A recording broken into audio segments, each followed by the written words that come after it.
Yes. There was a time when the world saw America as a dream, a destination woven into the global imagination. But in 2025, that dream is running on empty.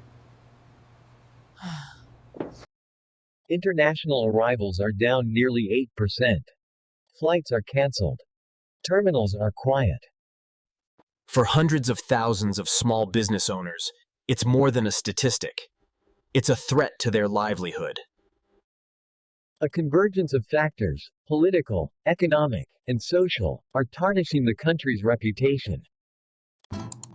Travelers cite a frustrating and often hostile process long before they even pack their bags.